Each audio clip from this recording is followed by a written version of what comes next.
Dok, ini kenapa dok ya? Kok belakangan ini lutut saya suka sakit dok ya? Apa karena usia saya sudah 4.0 ya? Ya dok, kalau ada kata jalan dengan atau lagi olahraga kayak sakit dok lutut nih dok.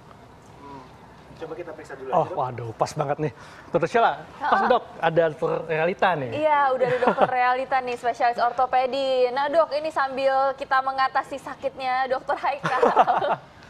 Ini sambil kita bahas-bahas juga soal pengapuran sendi sendiri itu tuh sebenarnya apa sih dok? Ada gak sih gerakan-gerakan tertentu yang mungkin masyarakat bisa mudah melakukannya sendiri di rumah dok? Iya. Sebenarnya pengapuran sendi itu dok, jadi ada 3 kategori kita bilang. Jadi bisa ada kerusakan di sendinya, kemudian ada kerusakan di jaringan-jaringan sekitarnya seperti sinovial dan kapsulnya, kemudian ada di tulangnya juga dok.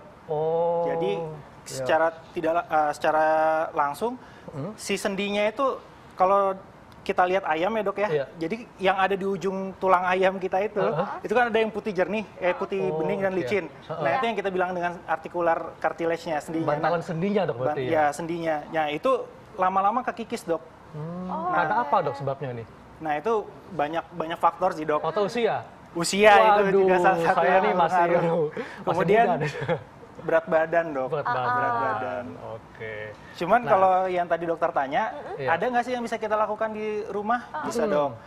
Di rumah, di kantor kita kan ada kursi ya, tempat duduk. Nah kita jangan lupa kita stretching aja dok di rumah. Gimana tuh dok? Stretchingnya kayak gimana dok? Ayo dok, kita kakinya itu kita 90 derajat duduk aja dok. 90 duduk biasa dok, 90 derajat. Nah kita bisa pertama dari ujung kaki dulu, kita angkat kaki kita stretching ke atas. Kalau bisa ya 10 kali hitungan. 10 kali hitungan ya. Kanan, kiri jangan lupa dok. Kemudian nggak perlu ditahan itu ya dok ya, naik turun aja ya. Ya, kemudian naikkan kakinya dok. Yang tadi kan gerakan fleksi, sekarang gerakan ekstensi dok. Nah ini bisa kita lakukan 10 kali. Dalam posisi duduk bisa dok ya? Dalam posisi duduk dok. Karena kan kalau diri kadang-kadang suka sakit dok lututnya. Lutut nih dok. Nah kemudian dokter bisa lurusin kaki dok. Nah, yang paling bagus kalau kita kasih beban kan sakit dok. Betul. Jadi bebannya kita hilangkan. Nah bisa dilakukan di kursi atau dokter juga bisa lakukan di kolam renang dok. Jadi gitu. gravitasi nol. Ini ada penelpon lagi nih dok nih. Halo, dengan siapa? Halo. Iya Mbak. Dengan siapa? Iya, dengan Ana. Dengan Mbak Ana. Di mana? Ada keluhan apa nih dengan pengapuran sendi? Dari Sumbawa. Mbak Ana dari Sumbawa. Silakan pertanyaannya Mbak. Umur saya masih 18 tahun. Tapi saya sering nyeri sendi di lutut kiri saya. Oke, di lutut kiri. Itu gimana dok? Nah berat badannya berapa nih Mbak? Mohon maaf ya Mbak. Rahasia kayaknya ya. 65. 65. Kalau tinggi badannya? Iya, langsung dok, silakan dok. Usia masih 18 tahun. Tapi sudah ada keluhan pada lututnya dok, suka sakit. Kalau ini kira-kira apa dok penyebabnya nih? 18 tahun ya dok ya, masih muda. Nah, pertama kita lihat dulu dok riwayatnya. Apakah dia ada riwayat terjatuh sebelumnya, riwayat cedera sebelumnya, kemudian ada riwayat ke arah inflamasi seperti ada demam kah, terus lutut kita ada bengkak kah, atau ada rasa dipegang jadi panas. Nah, itu semua kita harus jadikan satu dulu dok, karena dari riwayat, apalagi ini usia 18 tahun ya dok ya. Betul. Jadi kalau untuk ke arah pengapuran sendi mungkin akan bukan ke arah sana mungkin dok. Mungkin mungkin ada kelainan-kelainan lain yang harus kita cari tahu lagi dok. Berarti lebih ke arah inflamasi atau mungkin trauma dari sebelumnya ya dok ya? Iya dok. Iya dok, ini ada fakta mitos dok ya. Pengapuran hanya diderita oleh mereka yang berusia lanjut. Ini fakta atau mitos dok? Kalau saya jawabnya mitos. Mitos? Iya, karena osteoartritis itu atau pengapuran sendi itu, jadi kalau misalnya kita ada sempat, misalnya cedera yang tadi dok, trauma dan sendinya itu jadi sempat crack, biarpun kita perbaiki sebagaimanapun, dia akan menjadi namanya secondary osteoarthritis, dok. Jadi osteoarthritis disebabkan sekunder dari penyakit lain, seperti trauma. Gitu. Tidak harus selalu dari proses penuaan. Nah, berarti harus hati-hati karena bisa menyerang semua usia juga ya, dok ya? Iya, dok. Nah, ini katanya kita bisa mencegah pengapuran sendi dengan cara kita rutin konsumsi susu, dok. Ini fakta atau mitos? Sekali lagi mungkin mitos, dok, kalau mitos, saya. dok? Wah, kenapa, dok? Kenapa, dok? Jadi, kalau misal kita takut, kalau misalnya untuk susu ya, apalagi susu yang yang fatnya tinggi segala macam, takutnya kan jadi berat badannya jadi naik, dok. Ya, jadi kalau misal mungkin kalau untuk yang susu-susu low fat yang tinggi kalsium mungkin ya tidak akan terlalu berpengaruh mungkin, dok ya. Cuman kalau saya sih melihat kandungan susunya tidak ada satupun kandungan susu yang ke arah ke antiinflamasi, dok. Dok, ini juga masyarakat masih suka menyamakan nih antara pengapuran dengan pengeroposan. Karena mungkin rasanya sama gejalanya kan, kemudian usianya juga mungkin lebih usia-usia lanjut. Nah, kemudian kalau untuk pengapuran ini apakah kenanya hanya di lutut saja atau bisa di pinggang atau di tempat lain ya? Atau di leher mungkin, dok? Kalau pertanyaan itu semua sendi bisa kena, dok. Oke, tapi yang paling sendi yang paling sering itu berarti yang mana, dok? Sendi yang paling sering itu di lutut, kemudian di panggul, dok. Panggul. Tapi kalau dokter tanya apa sendi apa aja yang bisa kena, semua sendi ini bisa kena osteoartritis, termasuk sendi yang di tulang belakang juga bisa. Tapi ini beda dengan pengeroposan, dok ya? Beda, dok, beda jauh. Nah, dok, ini sebenarnya ada gak sih, dok, cara untuk mencegahnya, dok? Iya. Untuk mencegahnya sebenarnya kita kalau osteoartritis ya, dok ya, yang paling utama kita jaga badan kita di BMI, dok. Mesti ideal buat badannya ya. Berat badan pertama ideal. Kemudian kedua ya kita jangan terlalu sering beraktivitas berat, dok. Kemudian biarpun kita usia tua, kita tetap harus melakukan low impact aerobic exercise, dok. Contohnya apa nih, dok? Ya seperti tadi, dok, bisa. Stretching di rumah. Kemudian kan ini kan kita nggak cuma kaki fokusnya, dok, lurusin.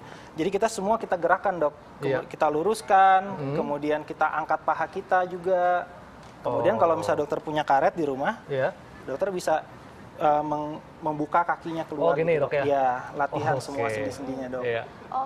Nah, dok, ini terkait dengan gerakan yang tadi udah dokter ajarin ya, dok ya. Ini ada fakta atau mitos nih, dok. Ini katanya jarang bergerak dapat berakibat pengapuran sendi, dok. Fakta atau mitos? Itu fakta, dok. Fakta ya, dok ya. Berarti nggak boleh mager ya, pemirsa. Jadi kalau misalnya kita banyak diam, itu ternyata ada beberapa penelitian yang menyatakan kalau ternyata itu meningkatkan terjadinya pengapuran sendi itu sendiri. Iya. Ya. Wah, ini seru banget ya. Kita akan masih membahas tentang pengapuran sendi dan bagaimana cara mengatasinya. Dan kita akan menggunakan masyarakat untuk nelpon nih, tanya langsung ke dokter kita ya. Wah, bisa apalagi di sini gimana nih rasanya? Udah lebih enak kan? Wah, pokoknya masih enak lah. Pokoknya masih punya mesti lakukan gerakan yang tepat, dok ya. Kita akan bahas lagi nih soal pengapuran sendi saat lagi, tetap bersama kami di Hidup Sehat.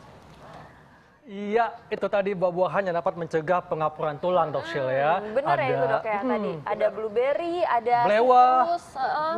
Itu semua mengandung antioksidan, dok. Jadi dia sifatnya antiinflamasi, jadi ke radangnya juga berpengaruh. Dok, selain gerakan-gerakan tadi, dok ya, yang tadi sudah dilakukan, apakah ada gerakan sederhana lain, dok, yang dapat dilakukan oleh masyarakat sambil berdiri misalnya untuk mengatasi atau mengurangi nyeri akibat pengapuran? Siap, dok. Jadi sebenarnya sih pada dasarnya kita melakukan stretching pada semua sendi. Stretching? Ya, kita stretching semua sendi. Biasa kalau dokter fitness gitu ya, atau kita dilatih sama seseorang, ya biasanya kita lakukan aja gerakan-gerakan standar. Langsung, dok, kita praktekkan, dok.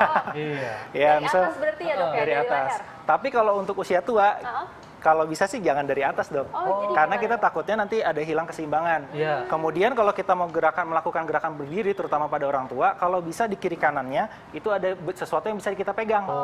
Jadi kalau misalnya udah di atas 50 lah kita bilang, dok, kalau kita melakukan gerakan biarpun gerakan ini cuma hanya stretching seperti ini, lebih baik di sebelah kiri atau kanannya ada kursi atau meja. Jadi kalau misalnya dia hilang keseimbangan, dia langsung ada tempat pegangannya, Dok. Wah, pas banget nih. Ada telepon masuk. Iya. Halo, selamat siang. Halo, siang. Siang, Bu. Iya. Ibu siapa, Bu? Dari Ibu mana? Elizabeth dari Jelambar. Iya, silakan Ibu Elizabeth. Iya. Tanya ke Saya dokter mau kita. tanya, Dok. Kalau pengapuran itu bisa bertambah besar atau stuck di situ aja, Dok? Oke, bertambah parah Iya, atau bertambah tidak parah gitu atau ya? stuck. Lalu itu, Dok, itu pengapuran apa bisa juga karena kekurangan kalsium? Oke. Oke, baik. Iya. Terima kasih Bu Makasih Elizabeth. ya, Dok. Silakan, Dok. Wah, pertanyaan bagus, Bu.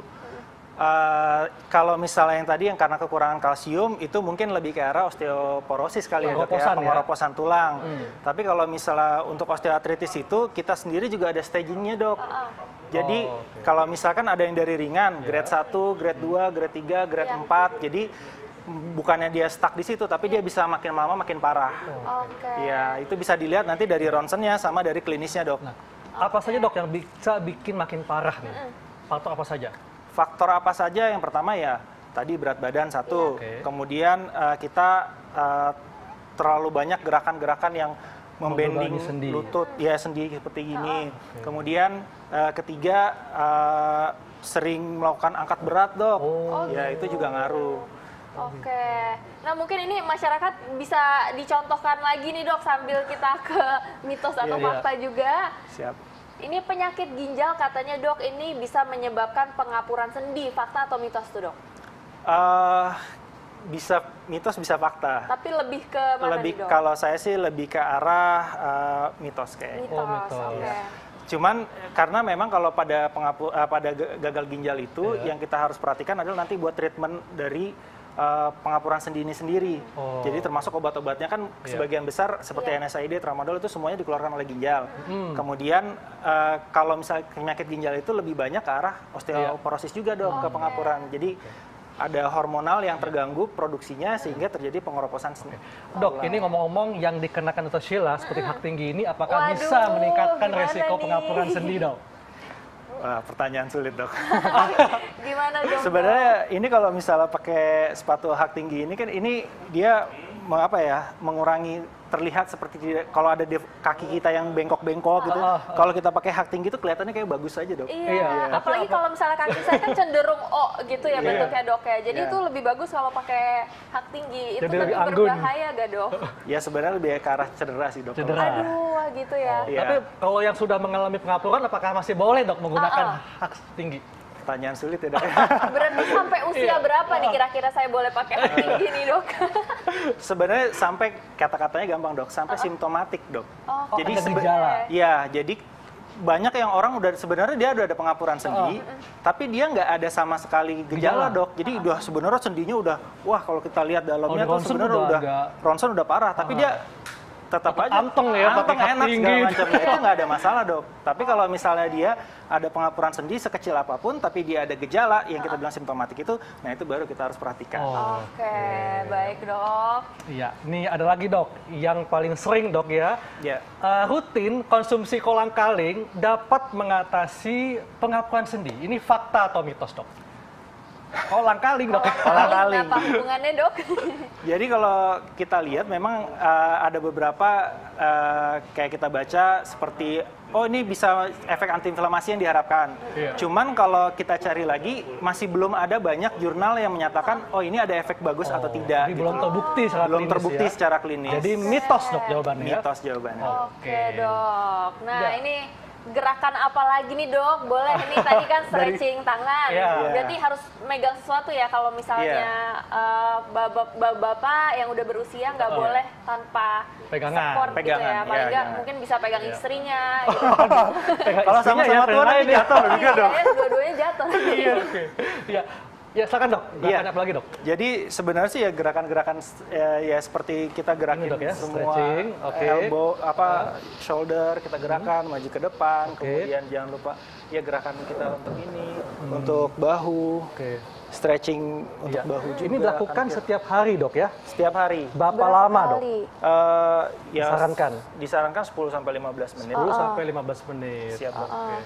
Jamnya apakah di pagi hari, sore, atau bisa kapan aja? Sebenarnya kalau semakin banyak kan semakin baik dok kita lakukan stretching. Karena terutama nih ya, kalau misalnya kita orang-orang kantor juga nih, stretching ini penting setiap 2 jam sekali. Itu udah iya, berarti lumayan sering dong dok. Iya, harusnya 1-2 kali berarti kurang nih dok ya. Kurang. Tapi kalau misalnya kita yang terlalu banyak diam ya, kan balik lagi tadi. Kalau banyak diam, efeknya apa? Efeknya bisa meningkatkan pengapuran sendinya.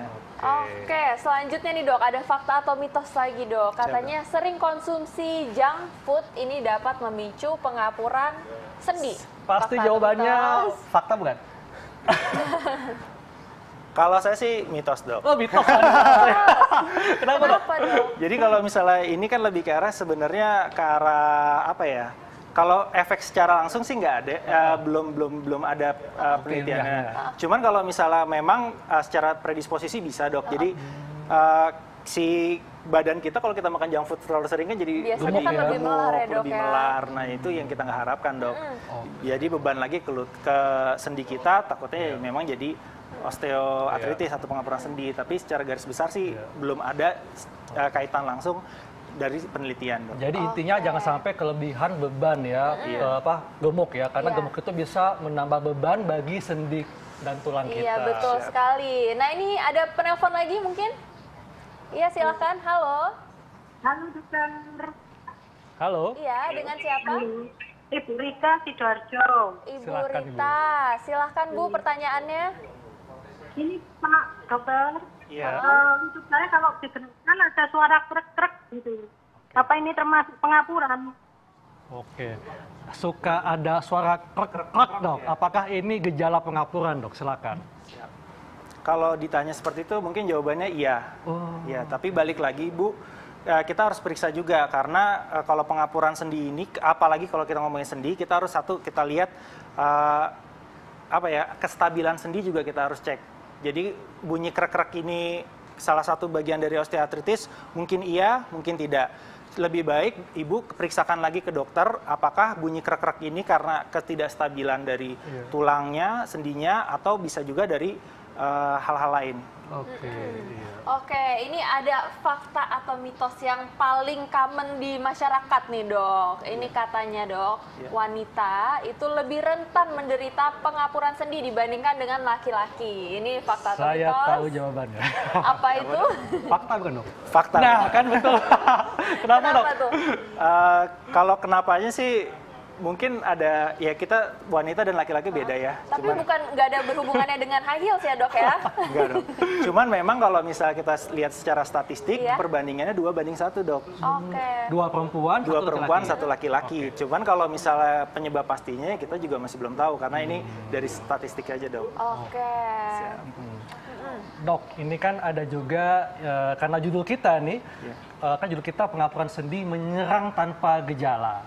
Nah, kalau gitu tipsnya apa dok supaya masyarakat aware nih bahwa sudah mengalami pengapuran sendi atau bagaimana buat mencegahnya dok?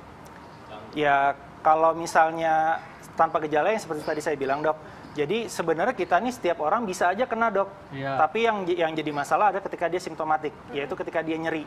Jadi kalau misalnya dia tidak nyeri, ya mungkin agak cukup sulit. Cuman kita pencegahannya ya paling gampang ya kita jaga berat badan pertama, kemudian ya lakukan gerakan-gerakan stretching atau gerakan-gerakan olahraga yang lebih ke arah itu low impact aerobik, jangan yang dokter Muay Thai ya sekarang. Nah, itu jangan. Nggak boleh boxing, Muay Thai. Boxing, Muay Thai enggak lah dong. Waduh, berarti yoga boleh ya? Yoga boleh. Kalau sekarang yang lebih banyak direkomendasikan Tai Chi. Tai Chi itu yang lebih, WHO sudah mulai merekomendasikan Tai Chi. Dok, ini baiknya untuk usia berapa dok? Mulai melakukan pemeriksaan seperti ronsen lah untuk mengetahui apakah sudah mengalami pengapuran sendi. Kalau mulai dari usia mana? 4.0? 4.0. Sebenarnya sih kalau misalnya saya pribadi, kalau kita ronsen itu kalau misalnya kita sudah ada gejala saja. Jadi kita memeriksakan tetap kalau kita sudah ada gejala. Karena ada beberapa orang yang memang dia ternyata kakinya sudah bengkok segala macam, tapi dia nggak ada, dia santai aja jalan gitu. Sudah usia 70 itu nggak ada masalah. Karena yang kita treatment adalah gejala nyerinya saja. Baik dokter, terima kasih penjelasannya. Ya sama-sama. Jadi Tata Sheila, intinya kita mesti banyak bergerak ya. Jangan mager. Betul sekali, dan jangan lupa untuk menerapkan menerapkan pola hidup sehat supaya berat badan kita juga tidak berlebih. Pastinya, kayak kita ya. Oke, baik. Tidak terasa pemirsa Hidup Sehat, sudah hampir 60 menit kami menemani pemirsa di rumah dan sudah waktunya kami pamit undur diri. Jangan lupa saksikan terus Hidup Sehat setiap hari Senin sampai Jumat jam 1 sampai jam 2 siang live di TV One. Kami pamit untuk Haikal. Saya Dr. Sheila Salsabila. Indonesia Hidup Sehat. Terima kasih, Dok.